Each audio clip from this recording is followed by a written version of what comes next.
السلام عليكم ورحمة الله وبركاته. اللهم صل وسلم وبارك عليك يا رسول الله. كل سنة وانتم طيبين. ما تنسوش تصلوا على النبي في التعليقات. كل سنة وانتم طيبين. رمضان داخل علينا، شهر الخير طبعا وشهر القرآن وشهر الصوم.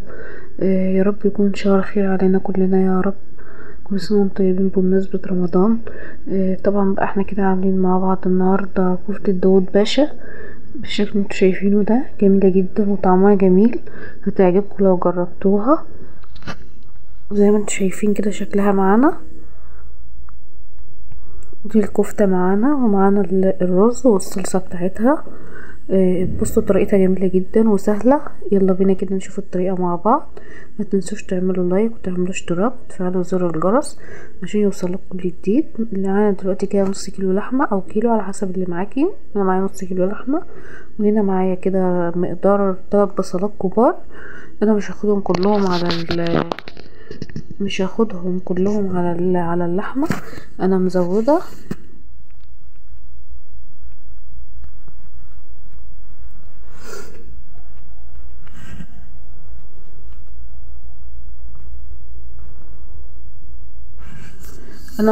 كده معايا البصل عشان خاطر ابقى نعمل بقى برضو بقية البصل ده الصلصة بتاعت الكفتة. دلوقتي بقى معايا كده ربع معلقة معايا كده ربع معلقة من الفلفل الاسود، ربع معلقة من الشطة، اقل من الربع من الشطة، وربع كمون، ومعلقة ملح، و7 بهارات، ورشة من جوز الطيب، وبرضو معايا روزماري، ومعايا برضو معايا كمون. هنقلب طبعا بقى البهارات دي كده كلها في بعض مع البصلة. نقلبهم كده كويس. ومعايا برضو ربع معلقة من البابريكا او اقل. هنقلب المكونات دي كده كلها مع بعض زي ما انتوا شايفين كده معايا. هنقلبها كده كلها لحد ما البصل طبعا واللحمة كلهم كده يبقوا داخلين في بعض كده. نقلبهم كده كويس. وطبعا هنجهز برضو مع بعض الصلصة. لو امكن تتبليها مثلا من قبلها بساعتين من 3 ساعات، تحطها في التلاجة، او لو تبلتها من بالليل بتبقى حلوة جدا، وبيبقى طعم البهارات بيبقى فيها، والبصل بتبقى متبلة يعني من قبلها. انا عملتها برضو ودخلتها التلاجة. دخلتها التلاجة وسبتها شوية كده، وبعد كده بدأت اطلعها واشتغل بيها عشان نعمل بيها طبعا الكفتة. دلوقتي بقى هنعمل مع بعض كده الصلصة. طبعا انا معايا كده بصلاية كبيرة، ومعايا الطماطم اللي هضربها. هننزل كده طبعا بقى هننزل كده طبعا بالبصل زي ما انتوا شايفين كده معايا. وهنحطه على النار دلوقتي عشان خاطر يتحمر معانا. وبعد كده هنضرب طبعا الطماطم زي ما انتوا شايفين كده معانا. كده الطماطم هنحطها كده في الخلاط، نحط عليها شويه ميه صغيرين، ونضربها كده في الخلاط. وبعد كده ننزل بيها على البصله اللي معانا. بس بعد ما البصله كده تاخد لون كده معانا ذهبي كده حلو، بعد كده نبدأ ان احنا ننزل عليها بعصير الطماطم. ودي طبعا الصلصة اللي هيتحط فيها كفتة داوود باشا. بعد ما تتحمر معانا نحطها في الصلصة.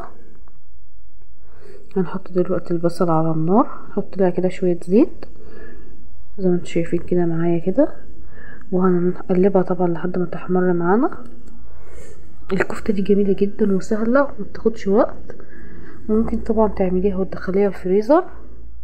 ممكن انتي تتبليها وتعمليها برضو اللي هي الكور اللي معانا دي وتدخليها، او ممكن تتبليها وتدخليها وما تطلعيها ساعة التحمير.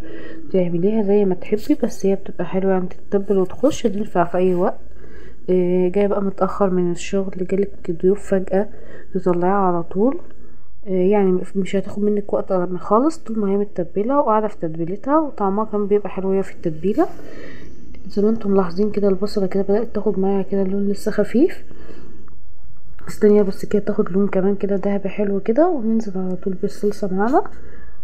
وطبعا هنعمل الرز. طبعا انا مش مصورة الرز يعني، هنعمل جنبها رز ابيض او رز بشعرية زي ما انتوا عايزين. وممكن برضو تعملوا جنبها مكرونه اللي انتوا عايزينه. برضو المكرونه جنبها تبقى حلوه عشان الصلصه اللي هتبقى الصلصه اللي هتبقى هنا في الكفته اللي احنا هنعملها دي. ممكن برضو تعملي كده جنبها مكرونه، او مكرونه بيضه، او مكرونه صلصتها خفيفه خالص، وتحطي برضو الكفته والصلصه على المكرونه، بتبقى حلوه جدا وبيبقى طعمها حلو. على حسب بقى ما انتوا حابين تاكلوها برز او بصلصه.